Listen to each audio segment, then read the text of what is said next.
Are you prepared for a fire? I thought I was. And last year, I had a fire at my home. The place where I was staying had some painters doing varnish on the outside deck banister. And the rags that they used to varnish had chemicals on the rags. And you're supposed to dispose or contain the rags in a certain way, and they were not.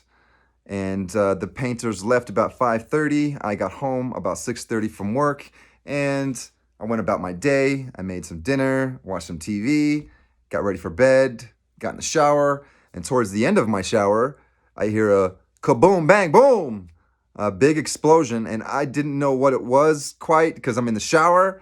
And I thought initially, was it part of an earthquake that we had earlier in the day?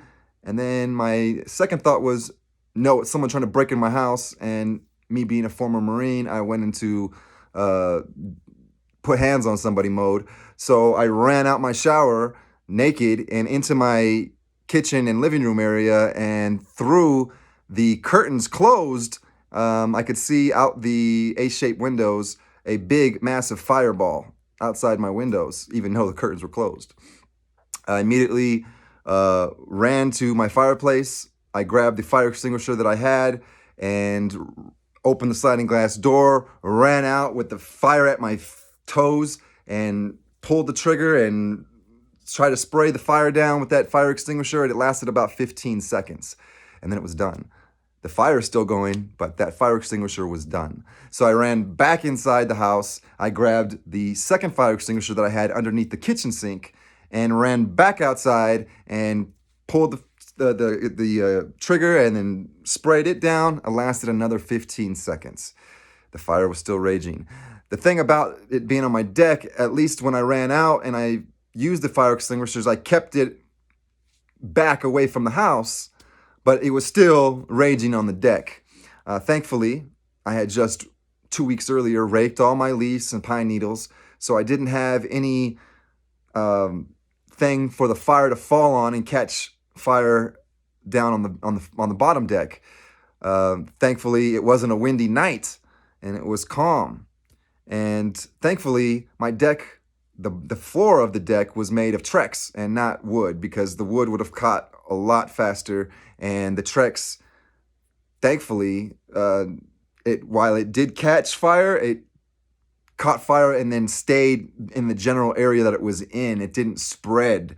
So thankfully for those three factors, and thankfully for me being home, I was able to then, after the fire extinguishers were all, I used them all and expelled them, I ran back in the house. I finally threw some clothes on. I threw some sweats on, and I threw my sandals on and a shirt, and I called 911. Living in the woods in that area that I live in, it doesn't have very good phone service. So the phone service, as soon as I dialed 911, I lost service. Call disconnected, call failed. Thankfully, 911 somehow got the call and they called me back. And they're like, 911 is an emergency. I'm like, yes, I have a fire. I'm at this address. Of course, they couldn't hear the address because of the service again. So I had to repeat the address. This is my address. I have a fire. I'm in the middle of the woods. Again, they're not local dispatch. They're like, I think in Fontana. So they sent somebody from the Twin Peaks Fire Department. And meanwhile, the fire is still raging. So I stay on the phone with her, but I run and I grab a bunch of my things and I run out and throw, my computer and some things in my car. So in case the whole thing goes up, at least some of my belongings are protected. Pictures, memorabilia, stuff like that. Thankfully, a neighbor from across the way had saw that I was yelling on the phone to the dispatcher, and he heard me and he saw the fireball, and he came from across the way and helped me with the hose. The painters had disconnected it, so we had to reconnect it, and then he helped me hold the hose on the fire until the fireman came and with the fire truck put out the fire. But all in all, that was still about 10 to 15 minutes of fire that I had to be there by myself and fight. So, that being said, I went immediately to the store and bought some more fire extinguishers, and I bought bigger ones. So I went and bought these double size. This is double the size that I originally had. I had the thinner ones. And while this one will probably last me about 30 seconds, I really didn't feel that this is going to fight fires the way that I wanted to. So I looked into some other alternative options, and I found some great items that I got, and maybe they'll help you as well. I think it's a great, these items are great if you're especially in the area that we live in the woods areas, where you're surrounded by trees and wood and a lot of material that'll just ignite like a tinderbox. So you have all these pine needles and leaves, and you have, a lot of people don't do their yard like they should. So they have buildup of pine needles and leaves. So hopefully you're someone like me that does their yard on the regular and doesn't have a buildup. And if you are willing to spend a little extra money, the fire extinguisher I just showed you was $80, plus tax. I found some items online, and I went and bought a bunch of them. Now, this fire extinguisher is called Element, and you twist off the top, you twist the bottom, and then this one is supposed to last you longer than a regular fire extinguisher. And I guess I'm not a scientist, but from what I read and did research on it, it basically takes the air out of the fire. And I bought the bigger one. There's a smaller one that cost about, I think it's $80. This one costs $120. Again, if I'm going to spend $80, I might as well spend the extra $40 and get the bigger one to last me a little bit longer in case there really is a fire. And trust me, if you are involved in a fire, you want the best materials to try to fight it. The next item I got, I think, is a great item.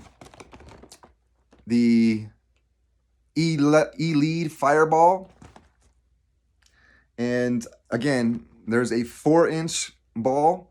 This one is a 6-inch ball. I got the bigger one because, again, if you're going to spend, I think the smaller one was, again, like $85. If you're going to spend some money, you might as well spend the extra $40. This one was $120.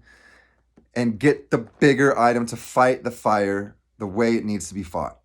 So I bought a bunch of these. I bought a bunch of these elements.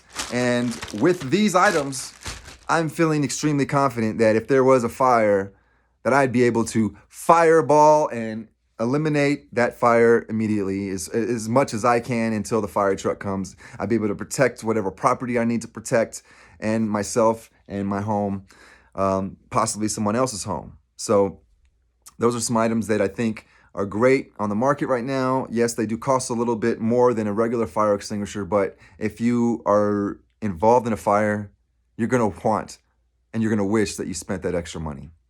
Anyway, hope those items come in handy. Hopefully you can find some and acquire some yourself. And thanks for watching. Another item that I keep just in case of an emergency is these lockable waterproof storage bins. Inside of these, I keep all my important documents, pictures, memorabilia, anything that I want to keep safe. They're also smoke proof. I keep empty ones so I can go to my cabinets and empty out my cabinets. And within about 5 to 10 minutes, I can have anything that I need, it's important to me, out of my house and be on the road and out of the fire danger just in case of an emergency. Thanks for watching.